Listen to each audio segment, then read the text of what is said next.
start by saying that I'm not an expert on environment. And neither I am,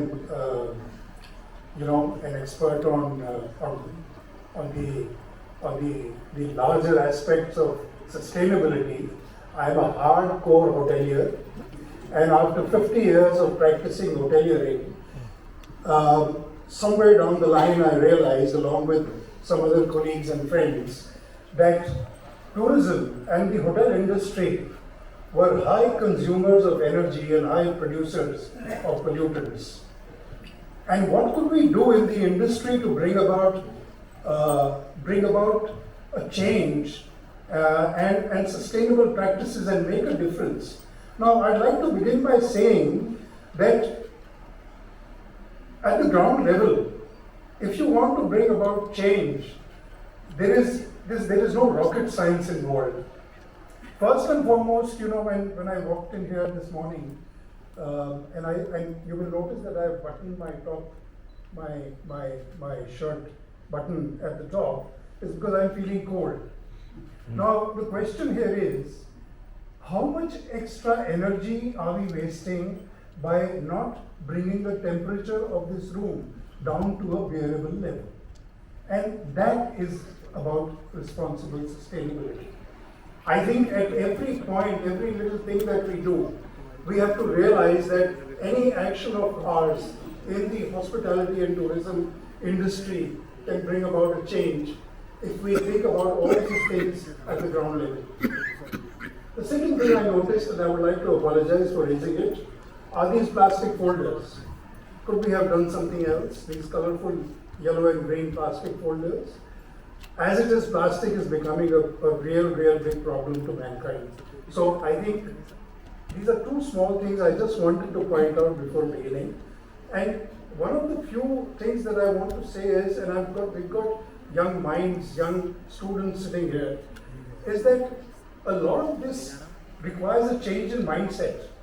And if our younger generation can understand what we are talking about, I think in years to come we'll be able to make a difference. So, having said this, I'd like to begin by, ladies and gentlemen, I like to begin all my presentations by showing this beautiful picture, which I found somebody sent it to me on Mother's Day. And I think we have to realize that this is one earth that we all share, and if we are not serious about what we are talking, and if we don't make a difference at the ground level, what is going to happen? Now, look at these. Look at some of these images that I show you on screen. This is a hotel, a 5-star deluxe hotel, and there is a party. And look at the amount of plastics and garbage that is accumulated. This is one hotel, one party, and imagine what is happening all over the country. You look at that, one would imagine that's a stainless steel tray. It is not. It's a disposable tray. And what's going to happen is just going to go back into the environment. It's being used by a hotel. I don't want to name the hotels, but it's being used by a hotel for service. And the next picture there, now this is an airline tray. And that is railway catering. One soup being served, look at the amount of plastic being wasted along with it. So I think somewhere down the line, look at the small bottles of water. Mr. Gupta mentioned about changing service design of water and serving in glass bottles, but there are very few hotels that are doing that. The organized sector is certainly trying, but most hotels you go to in the unorganized sector will place those 20 ml bottles on your table. And what do you do with that? You are just adding that to the environment. We must go back to good old days where we had water dispensers. And these are the changes that we have to bring about. So, ladies and gentlemen, these are some pictures I wanted to show you of what is actually happening at the ground level. And how do you bring about that change? You can't do it unless and until you change mindsets of service providers at the very basic level. We cannot talk about sustainability in the long term. Sustainability has to be perpetual. As long as the earth is there, Mother Earth is there, it has to be sustainable. And I already said that we realize that tourism and hotels, especially hotels, are high consumers of energy and resources and high producers of wastage and pollutants. And the higher the experience, the higher the environmental cost. Uncontrolled tourism, people spoke about carrying capacity. Uncontrolled tourism without any intervention is what is causing climate change, and we are all aware of that. These are the SDGs, the Sustainable Development Goals, which are directly affected by tourism. I won't go through each and every one of them because we are short of time, but there are 8 of them which are directly affected. Now, what are the actions needed? It's always good to complain कि ये हो रहा है, वो हो रहा है, but I think from RTSOI standpoint, there are certain steps that we are taking. I think the actions needed are, first and foremost, hotels have to make a transition towards renewable energy through innovation and technology and to reduce the carbon footprint. And that is, of course, happening in a large way in the organized sector, but we must understand that almost 60 to 70% of our service providers are in the unorganized sector. So that's another challenge that we are facing. We have to redefine luxury not to be, luxury in the sense of high consumption, but luxury in the sense of being experiential. It's high experience, not high consumption. And there has to be a line between luxury and comfort. We must encourage local consumption, discourage imports which have a high carbon footprint. We won't go into details, there are so many examples I can give. Hotels must change service designs. Mr. Gupta already mentioned about water, and it's not just about serving water from a glass bottle or a glass, but also about serving what, in early days, we used to, as soon as a guest sat on the table, we would pour water into the glass, and half the water was wasted. But today, we are asking the guests, would you like some water? And when they do say yes, we pour half a glass. So there is a whole service design change that is coming about in hotels. We have to introduce environment charters for employees, which we have done. I'm going to show an example. Architects must design environment-friendly buildings and use environment-friendly materials. So even at the designing stage and at the stage when a hotel is being built, all this technology has to be kept in mind. I could go through this whole list in detail. It's all about plastics and garbage management, synthetic packaging, and the basic thing here today is that plastic bottles and synthetic packaging, you go to any tourism site and you will see it's strewn, and I showed you a picture in the earlier. What do we need to do? We must bring about a change by introducing a list of do's and don'ts and implementing them. The days of being goody-goody are gone. I think we have to be very strict. At every high-density tourism site, rules and regulations must be enforced and people must be held accountable. Having said that, we have suggested, and at every platform, Mr. Zuchi spoke about Sustainable Tourism Criteria of India. We worked very closely with the Ministry of Tourism to evolve the criteria, but it needs to be implemented. That certification process has to get going. However, in the meantime, we have been trying to promote very actively that every school, there should be an education in schools to change mindsets about being responsible citizens, where we talk about hygiene, sanitation, garbage, pollution, energy conservation, water conservation, and things like that. Display do's and don'ts at all tourism sites, introduce tourism wardens, come guides, and empower them to impose fines wherever a tourist is found violating whatever laws and whatever you want to enforce. There should be a budget for support for a responsible traveler campaign. Today, travelers are causing more damage to the environment than service providers. And at the end of it, I'll show you a very brief video that we have produced, which we are trying to promote. It's called the Responsible Traveler Campaign. And through all these, exchanging best practices, bringing the unorganized sector under control, conducting energy and environment audits, carrying capacity studies, and of course developing new destinations. I think all these points were earlier also mentioned. I would just like to show you some of the plastics that are used, which need to be completely discarded. And today the thing is that good substitutes are available. I mean, these pictures we have already seen. There was a very interesting sign that I came across. In the forests and mountains, animals do not leave trash. Humans do. Please behave like animals. I thought we should share this with everyone.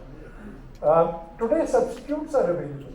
And I think all of us must actively work towards substituting plastic with all these. Yes, there is a cost to it, but I think we will have to afford that cost if we are to bring about a change. So these are all the substitutes. We are now putting bottles instead of those plastic bottles. Garbage segregation is being practiced. And I spoke about the environment charter. This is an environment charter which we are displaying. We have asked all our members to display in their hotels. And this has been translated into local language, into Hindi language, so that each and every employee abides by this environment charter. And we've made it so compulsory that even at the time of when you are giving an increment or you're promoting or you're confirming somebody, we want them to know the environment charter so that they follow the rules and regulations that have been set about it. This is just a pledge which was made and adopted by the Ministry of Tourism many years ago, and I think this pledge is something that we can leave or we can distribute a copy later. I'm sure you can't read it here. So, ladies and gentlemen, beyond this whole concept of reducing, reusing, recycling, there are many hours that we need to look at: rethinking, reforming, renewing, rebuilding, reviving, etc.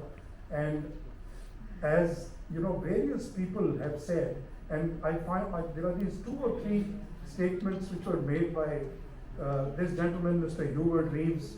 I don't know who he is, but he is credited with this, that we are the most insane species. We worship an invisible God and destroy the visible God, and that is nature. And unaware that nature is the God that we are worshipping. Then of course you had Mahatma Gandhi. The earth has enough for every man's need, but for not greed. We have a Dalai Lama saying we have a responsibility to look after our planet. It's our only home. And finally, I think Mr. Barack Obama, what he said was really hit me to the core. We are the first generation to feel the effect of climate change, and the last generation who can do anything about it. Because if we don't do something about it, I think we will not have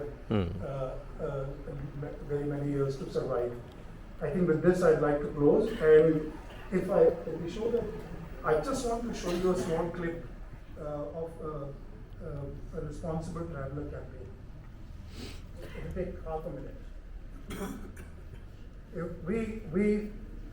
That campaign was widely publicized on social media, and what we have been requesting the Ministry of Tourism is to take it sound.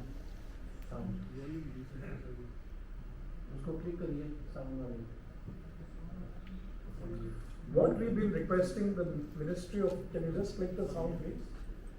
वो mic को ही इसके नज़दीक कर दो यार.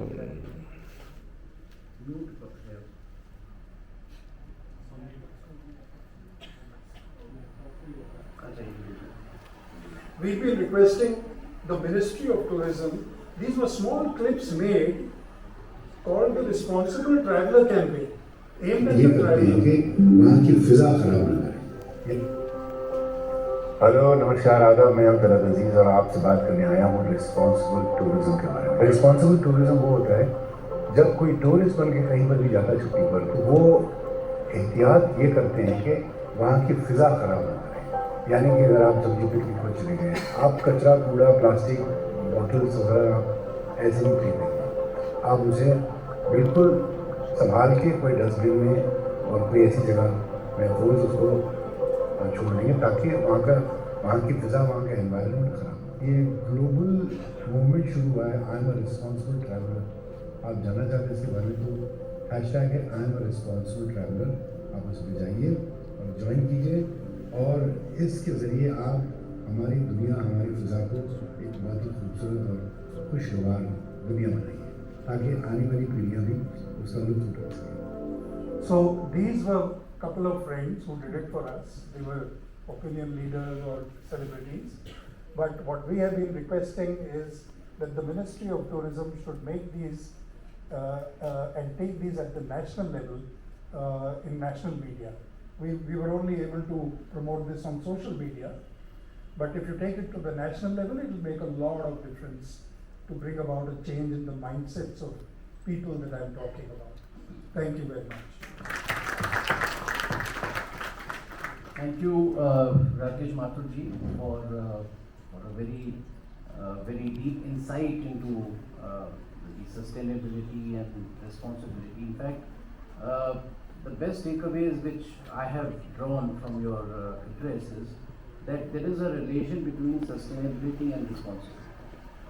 And Mr. Mathur has also raised the point of consumption. Now, this is one area which is generally not very well understood, or maybe not interpreted as one of the sources for sustainability. Mr. Mathur, would you like to mention something about this consumption? You mentioned that overconsumption is bad. So, could there be an optimal consumption, like you mentioned about the AC, running of the AC, and what the pertinent point? This happens all over the world. So, how can overconsumption affect the sustainability? If you can just throw some points on this point. I can just give some examples on consumption. Imagine, it's very common for many 5-star deluxe hotels to import a certain food item from a certain country. You must have heard that, a certain beef from, well, not beef anymore, but certain fish is imported from some country, some food items are imported, caviar is imported from Russia.